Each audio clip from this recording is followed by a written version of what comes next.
আজকে মোর কথা কেউ শুনলই না।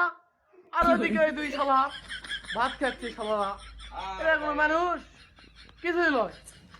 মোর কথা হচ্ছে আজকে আমার সুদা সুদা ভাত এই কথা শালা আমি কোয়ার করো মোর শালা মোর ম্যান লয় না। এই শালার কাছে শুনে আমি আজকে ভাত এক ছোট শালা আর ওই দেখ বড় শালা, দুটাই হলো আমার শালা। নয়া ভাই, শালা ভাই, ছোট ভাই, বড় ভাই, আর কোনো ফ্যাট নয়। তো বন্ধুরা, এর মধ্যে এক নেই মজা। আর আমার নানা শরীরের বাড়ির চাই ডিম ছিল।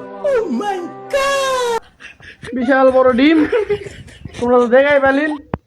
আর মেন কথা হচ্ছে কালকে সামনে বৃহস্পতিবার, কালকে রাত্রে ঢাকা যাচ্ছি। আমার একটা ছোট্ট একটা স্বপ্ন ছিল একটা গোপ্রো ক্যামেরা কিনবো।